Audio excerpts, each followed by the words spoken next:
Buongiorno, bentornati e benvenuti sul canale L'Italien pour les francophones. Io sono Walter e spero di essere il vostro professore nativo di italiano. Oggi parliamo della vocale o più un'altra vocale diftonghi ascendenti, le diphtongues ascendantes o fausse diphtongue. La O simbolo fonetico chiamata appelée wow. Je vous laisse en description la vidéo précédente où j'ai parlé du I plus voyelle, toujours diphtongue ascendante, lui qu'on appelle iode. Le iode et le wow, ce sont des semi-consonnes quand ils sont suivis bien évidemment d'une autre voyelle. Elles perdent leur qualité vocalique. Les deux phonèmes iode et wow font partie aussi de la fonétique du français. Vediamo adesso e impariamo insieme la pronuncia. Wa, wa. Quadro, le cadre, le tableau. Quadro, transcription. Quadro, découpage. Vous voyez les deux syllabes à l'intérieur de la même syllabe, tout le temps. Quand on parle de diphtongue, c'est ça la caractéristique. Les deux voyelles font partie de la même syllabe et on ne le séparera pas. Quelques mots. Quando, quand, lo sguardo, le regard, la tregua, la trêve, uguale, égal, pareil, annuale, annuel, il guanto, le gant.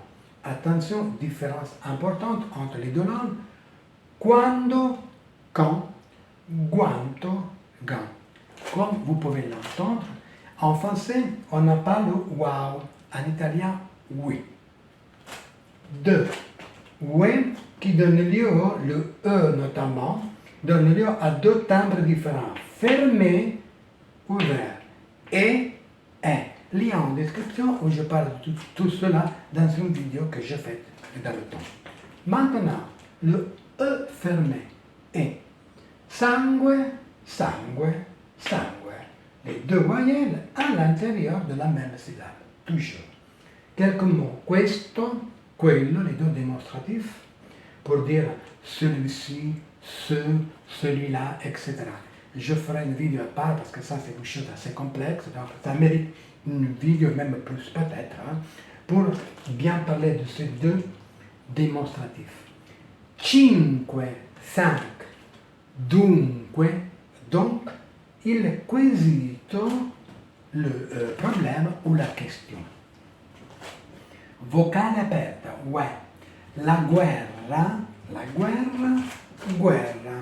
Les deux voyelles de la diphtongue à l'intérieur de la même syllabe, toujours. Comme vous pouvez le voir, guerra, guerre. On voit bien qu'en français, on ne prononce pas le wow. La quercia, le chêne, quello pour dire plaintif. Guelfo, guelf. Le français a adapté donc à sa phonétique ce mot d'origine italienne.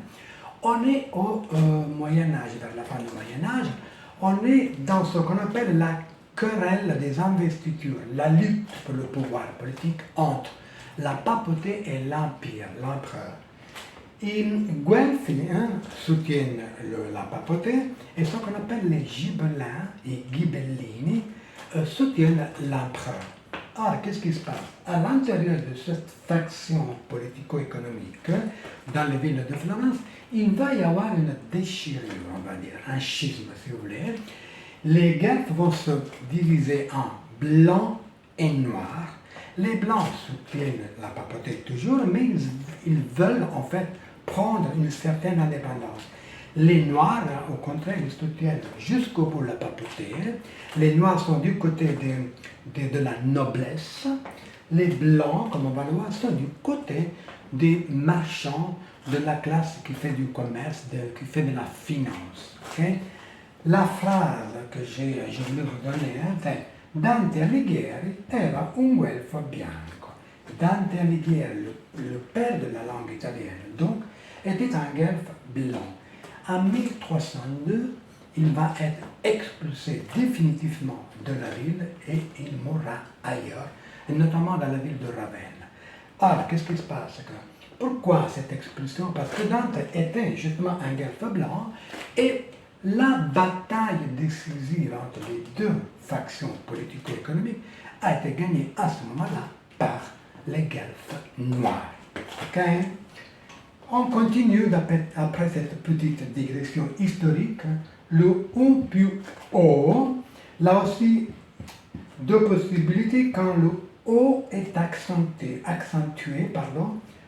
O, A, WO, WO. Alors, une petite chose, je vous laisse toujours le lien en description pour aller revoir la distinction de prononciation O, O.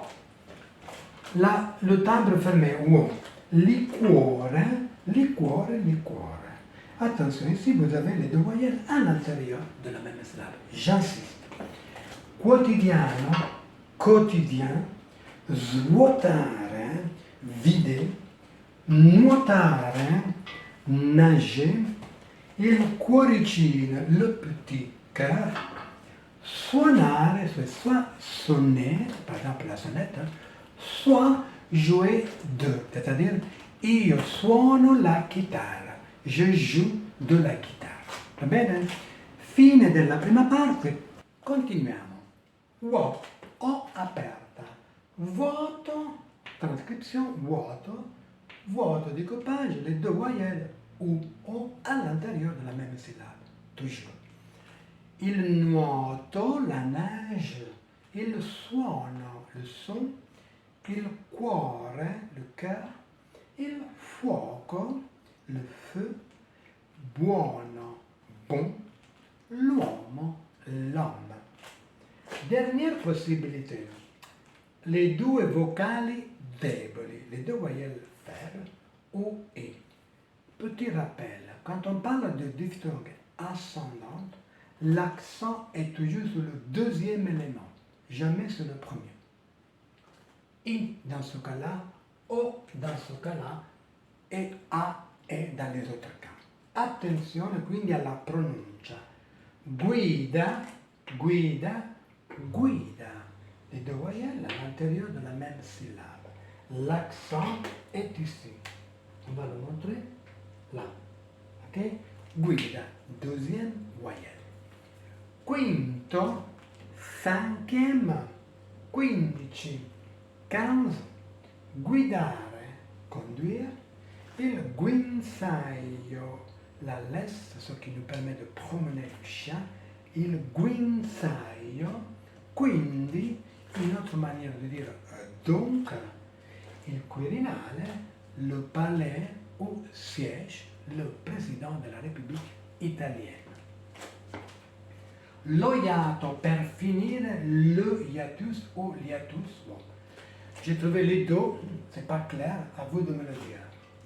1, 2, 3 cas de figure, sachant que dans les 3000 premiers mots de littéraire qu'il faut absolument connaître pour pouvoir entamer une conversation, on n'a pas beaucoup de ce type de mots, mais je le mets quand même parce qu'il faut apprendre la différence entre l'oiato et la diphtongue, puisque l'oiato, c'est le contraire de la diphtongue. Quand on a un oiato, les deux voyelles, comme on va le voir, elles sont séparées. C'est bien le contraire. Voyons, deux voyelles fortes, A et O. Deux voyelles fortes, paese, paese, séparation. Puisque iato, ça signifie justement la séparation ou ouverture. Reale, réel, la realtà, la réalité. Il leone, le lion. Il poeta, le poète. L'eroe, le héros. Il liceo, le lycée. Deuxième cas de figure. Une voyelle forte plus une voyelle faible, I ou tonica accentuée. Ok? L'accent est sur la voyelle faible. Quelques mots. La paura, c'est le O qui porte l'accent. Les deux voyelles sont bien séparées. Paura, la paura. Quelques mots. Le véhicule, il véhicule. L'oncle, lo zio. La farmacia, la pharmacie. Attention à ce type de mot. Dans cette statistique dont je vous parlais tout à l'heure, de 3000 mots, il y en a quand même, il y a un groupe assez fourni de ce type de mots. Donc, sauf pour ce type de mots, qu'on rencontre le plus souvent, il faut faire attention vraiment. Pharmacia, ok? Comme vous n'avez pas d'accent, vous ne savez pas comment vous régler. Mais donc, il faut entendre les mots et les apprendre, bien sûr. Pharmacia, par exemple, la géographie, la folie, etc. La folie, etc. Troisième cas de figure, quelques préfixes plus voyelles.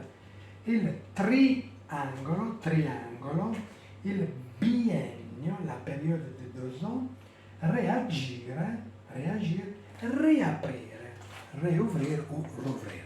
C'est fini pour aujourd'hui. Merci de m'avoir écouté. Si vous avez aimé la vidéo, vous pouvez la liker. Vous pouvez vous abonner à la chaîne, cliquer sur la sonnette. Ça m'aide beaucoup, comme ça vous ne ratez pas les vidéos a venir. E io vi saluto come sempre, cari francofoni e care francofone. Grazie per aver ascoltato questo video. Buona giornata, buona serata o buona nottata e a presto al prossimo video, va bene? Dove parlerò dei veri dittonghi in italiano.